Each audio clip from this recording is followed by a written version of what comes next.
Hello అండి. ఎంతో కాన్ఫిడెంట్గా నేను కొబ్బరి పచ్చడి చేసేద్దాము రేపు ఇడ్లీల్లోకి అని ప్రిపేర్ చేస్తున్నాను. ఇక్కడ పచ్చిమిరకాయలు అవన్నీ వేపించేసాను, పచ్చడికి కావాల్సినవి ప్రిపేర్ చేశాను.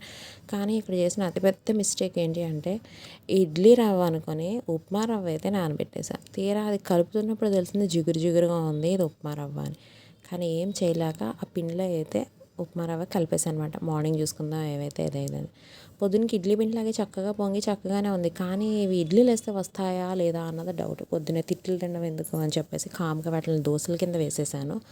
ఆ దోశలు కూడా చాలా బాగున్నాయి, కావాలంటే ట్రై చేయండి. నాలాగా మిస్టేక్ చేసి అయితే కాదు, 1కి 3 పోసాను, చాలా బాగున్నాయి. కాకపోతే ఏంటంటే మనం వేసుకున్న బియ్య పిండి దోశలాగా అయితే లేవు, కానీ టేస్ట్ బాగున్నాయి.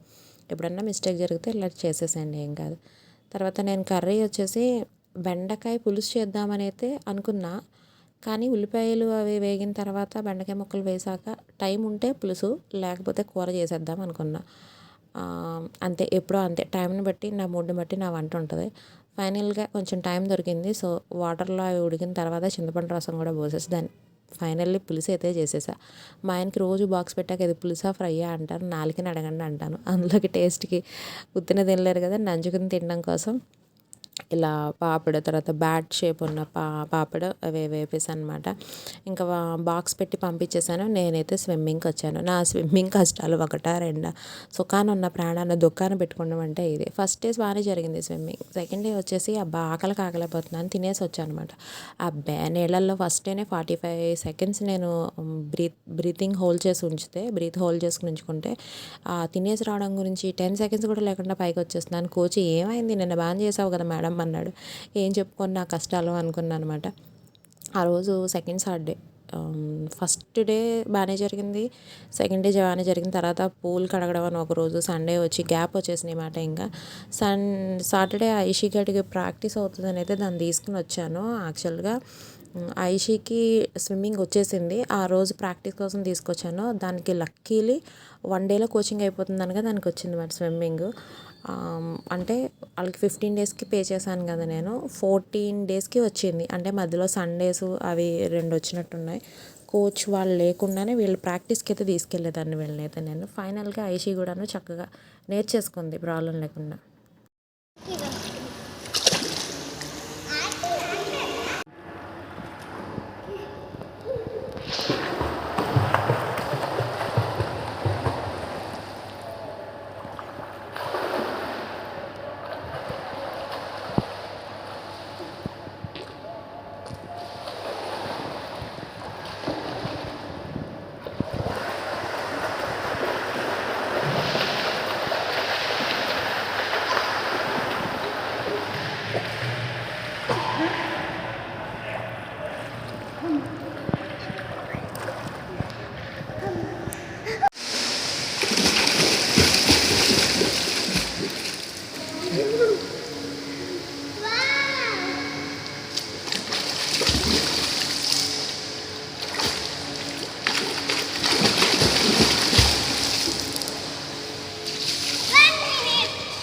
చెయ్యి ఇప్పుడు, ఇక్కడ నుంచే, ఇటు నుంచి చెయ్యి.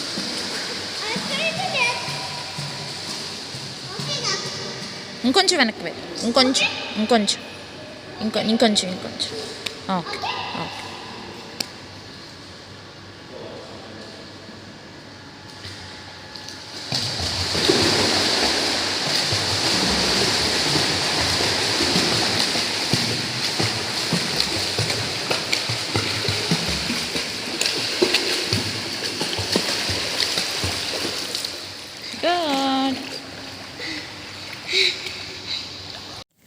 ఇది వాటర్లో నేను కొంచెం వాటర్ ఒకటి తాగేసి చాలా ఇబ్బంది అయిపోయి ఇంకా ఊపిరి జలపడంత పని అయిందన్నమాట. నాకు ఎందుకు వచ్చింది, సుఖాన్ని ఉన్న ప్రాణాన్ని దుఃఖాన్ని పెట్టుకోవడం అయినట్టు అయింది అనిపించింది. కానీ ఇప్పుడేమో గివ్ అప్ ఇవ్వలేను. ఒక రకంగా లేదు నా స్విమ్మింగ్ కష్టాలు, అసలు మామూలుగా లేదు.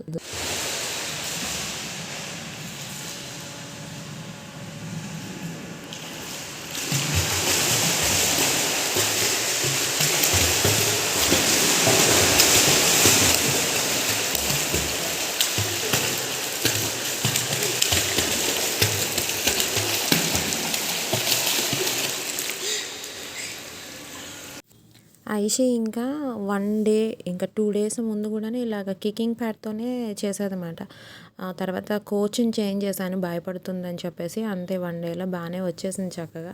అకి మాత్రం ఆహ్, చక్కగా 6 డేస్‌కి అట్లానే తను కికింగ్ ప్యాడ్ యూజ్ లేకుండానే స్విమ్ చేశాడు. యాక్చువల్‌గా ట్యూస్‌డే జాయిన్ చేస్తే సండేకి వాళ్ళ నాన్నకి కూడాను నేర్పాడనమాట. అట్లా వాడికి 6థ్ డేకి కికింగ్ ప్యాడ్ లేకుండానే స్విమ్ చేశాడు. ఇక్కడ వాళ్ళ నాన్నకి చెప్తున్నాడనమాట. ఇది యాక్చువల్‌గా మేము ట్యూస్‌డే జాయిన్ చేశాం కదా! ఇది సండే మాట. అంటే 5 డేస్ కోచ్ దీంతో నేర్చుకున్నాడు. ఇంకొకటి 6థ్ డే మాట సండే వచ్చింది. సో, కోచ్ ఉండరు హాలిడే. సో, నేను ప్రాక్టీస్‌కి తీసుకొచ్చాను. ఇంకా ఈయన అందరం వచ్చామట. సో, వాళ్ళ నాన్నకి ఎలా చేయాలో అదంతా నేర్పుతున్నాడు. తర్వాత వాళ్ళ నాన్న అంటున్నారు, "అరే నువ్వు ప్రాక్టీస్ చేసుకోరా, వద్దురా నాకొచ్చింది నేను చేసుకుంటాను" అని చెప్తున్నారు. వాళ్ళకి కికింగ్ అది ఏమైనా పిల్లల వయసు వేరు వచ్చేస్తుంది. మనకైతే కొంచెం కష్టమే.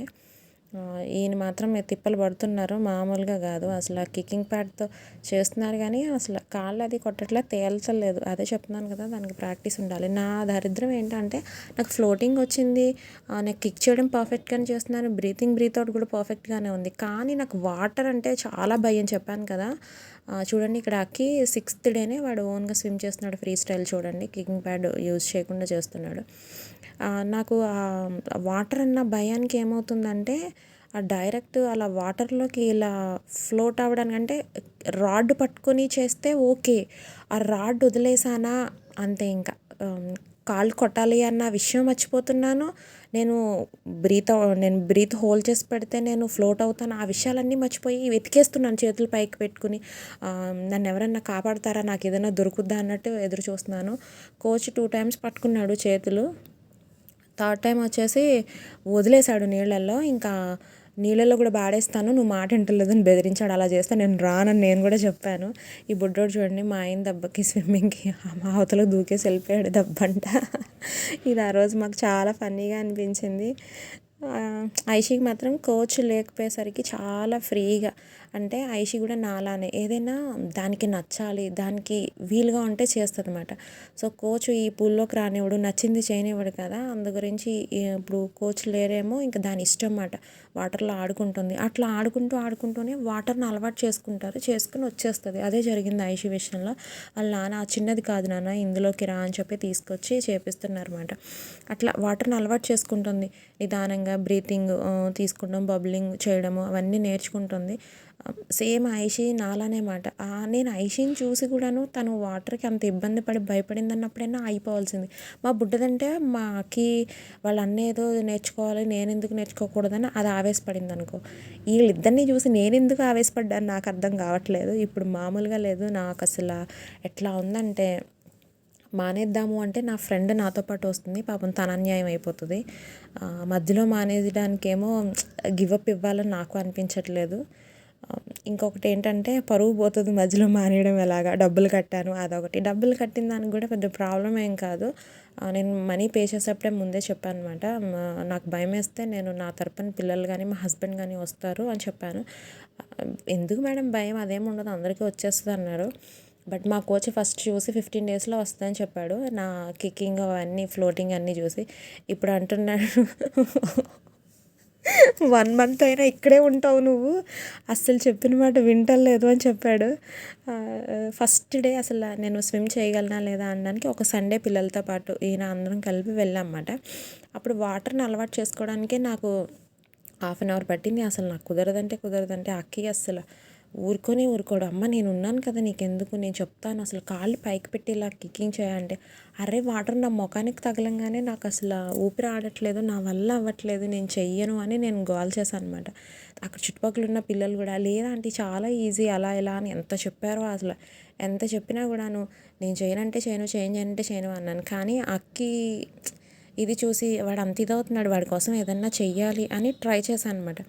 ట్రై చేస్తే ఓకే బాగానే అనిపించింది. అప్పుడు నాకు కొంచెం కాన్ఫిడెంట్ పెరిగిందన్నమాట. ఓకే నేను చేయగలను అని చెప్పి. ఇక్కడ వాటర్ని అలవాటు చేస్తున్నాడు చూడండి నన్ను నీళ్ళల్లో ముంచి తీసేని. వాడు లిటరల్లీ అసలు మీరు నమ్మరు, అది 6థ్ డే మాట వాడికి. అయినా అంత బాగా మాకు చెప్పగలుగుతున్నాడు. కాళ్ళు పట్టుకున్నాయి లేపి ట్రై చేస్తున్నాడు, ఇట్లా చేయి అట్లా చేయి అని చెప్పేసి. నేనైతే వదిలేసారా కాసేపు ఫ్రీగా, నేను చేస్తాను ఏదో ఒకటి అని ధైర్యం తెచ్చుకొని కేవలం నేను అక్కీ గురించి వాడు ఏంటంటే నువ్వు చేయగలవమ్మా, నువ్వు చెయ్యి అని పాపం వాడి మోటివేషన్ మామూలుగా కాదు. ఇంటికి వచ్చి నా స్విమ్మింగ్ కష్టాలు కూడా రోజు చెప్తుంటే లేదమ్మా నువ్వు అసలు భయం వదిలే, చాలా ఈజీగా వస్తుంది నీకు అంటాడు. పైగా నాకు యూట్యూబ్లో వీడియోలు చూపించి ఇంతేనమ్మా చాలా ఈజీ అమ్మా ఎందుకు భయపడుతున్నావు అంటాడు. వాడు చెప్పినవి అన్నీ ఉత్సాహంగా విని అని నేను చేసేస్తానని వెళ్తానా, వెళ్ళాక మళ్ళీ మామూలు అవుతుంది, భయం వేస్తుంది. ఇక్కడైతే ఆ రోజు మాత్రం అక్కి చెప్పినట్టు నేను కికింగ్ అది కొంచెం చేయగలిగాను బాగానే. ఇదన్నీ చేశాకే నాకు అనిపించింది పర్లేదు నేను స్విమ్ చేయగలను అన్న ధైర్యానికి ఓకేనండి నేను స్విమ్మింగ్ నేర్చుకుంటానంటే మా హస్బెండ్ ఓకే నేర్చుకుంటావా నేర్చుకో ఓకే అని చెప్పారు. మనీ కూడా పే చేస్తాను 15 డేస్కే వచ్చేస్తుందని. కానీ ఇప్పుడు అలా కాదు, అది 1 మంత్ అయినా వచ్చేలా లేదు. దాన్ని ఎక్స్టెండ్ చేద్దాం అనుకుంటున్నాను. ఎందుకంటే ఇప్పుడు నాకు టైం కూడా కుదరట్లేదు, వీళ్ళకి స్కూల్స్ ఓపెన్ అయిపోయినాయి కదా పిల్లలకి. అయితే లేడీ కోచ్ అయితే మధ్యాహ్నం 4 o'clock వరకు ఉండలేదు, నాకేమో ఐషిక్ స్కూల్ ఉంది, నడవట్లేదు.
ఇక్కడ పిల్లలకి ఎంత ఈజీగా వస్తుంది అనడానికి చూడండి. యాక్చువల్గా అక్కీకి ఆ రోజు లాస్ట్ మాట, ఇంకా కోచింగ్ది అయిపోతుంది. అయితే ఫ్రీ స్టైల్ ఒకటే నేర్చుకున్నాడని చెప్పేసి నేను ఇలాగ ఫ్రాక్ స్టైల్ అన్నది నేర్పమని చెప్తే లేడీ కోచ్ నేర్పుతుంది, చూపిస్తుంది. 6 feetలో వాడు చేసేది మాట. వెంటనే ఫ్రాక్ స్టైల్స్ ట్రై చేసేసాడు చక్కగా. పిల్లలకి చాలా ఈజీగా వచ్చేస్తుంది ఈ వయసు. ఏవైనా వాళ్ళకి 1 weekలో వచ్చేసింది అని మనకి రావాలనుకోవడం అయితే కష్టం. నాకు అర్థమైంది ఏంటంటే వాళ్ళకి వస్తుంది, మనకి బాడీకి కొంచెం టైం పడుతుంది. అంటే నేర్చుకున్న వాళ్ళు ఉంటారు, వాటర్ అంటే భయపడని వాళ్ళకి వచ్చేస్తుంది. నాలా వాటర్ అంటే భయపడే వాళ్ళకి గివప్ ఇవ్వకుండా చేస్తే డెఫినెట్గా వస్తుంది. 1 monthలో అయినా గివప్ ఇవ్వకూడదు అంతే. నేనైతే చెప్తున్నాను కదా, అక్కీకి స్కూల్ ఓపెన్ అయిపోయింది. మార్నింగ్ అక్కీని డ్రాప్ చేసి వచ్చి ఐషిని రెడీ చేసుకుని మళ్ళీ ఐషిని స్కూల్లో డ్రాప్ చేసి నేను స్విమ్మింగ్కి వెళ్ళి వచ్చి మళ్ళీ ఐషికి నేను లంచ్ ప్రిపేర్ చేసి దానికి బాక్స్ ఇచ్చి వచ్చి మళ్ళీ ఇంట్లో పని చేసుకుని ఈవినింగ్ ఐషిని తీసుకొచ్చి మళ్ళీ ఈవినింగ్ అక్కీ కోసం వెళ్ళి అక్కీని తీసుకొచ్చి నాకు ఇదంతా కొంచెం ఇబ్బంది అయిపోతుంది, హడావిడి అయిపోతుంది, స్ట్రెస్ ఎక్కువైపోయి నేను కాన్సన్ట్రేషన్ చేయలేకపోతున్నానేమో అనిపిస్తుంది. మార్నింగ్ చాలా కోచ్ ఏంటంటే నేను వెళ్ళే టైంకి ఒక 15 minutesకి మించి ఉండలేదు కోచ్. పోన్లే ఈవినింగ్ వెళ్దామంటే ఈవినింగ్ 4 వరకు కోచ్ రావట్లేదు. సో నాకేమో స్కూల్ ఉంటుంది, ఐషిని తీసుకురావాలి, నాకు అసలు టైమింగ్ సెట్ అవ్వట్లేదు.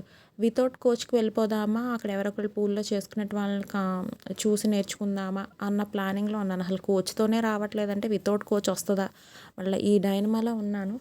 మొత్తానికి అయితే స్విమ్మింగ్ నేర్చుకోకుండా మానేద్దాము అని ఒక పక్కన అనిపిస్తున్నా, నాకు అక్కీ గుర్తొస్తున్నాడు. వాడి కోసమన్నా నేర్చుకోవాలనిపిస్తుంది, కానీ నాకెందుకు నీ యాతనలో అని ఒక్కొక్కసారి అనిపిస్తుంది. ఫైనల్గా ఏం జరుగుద్దో ఏమో చూద్దాం మరి. ఓకేనండి, ఉంటాను మరి. Bye bye.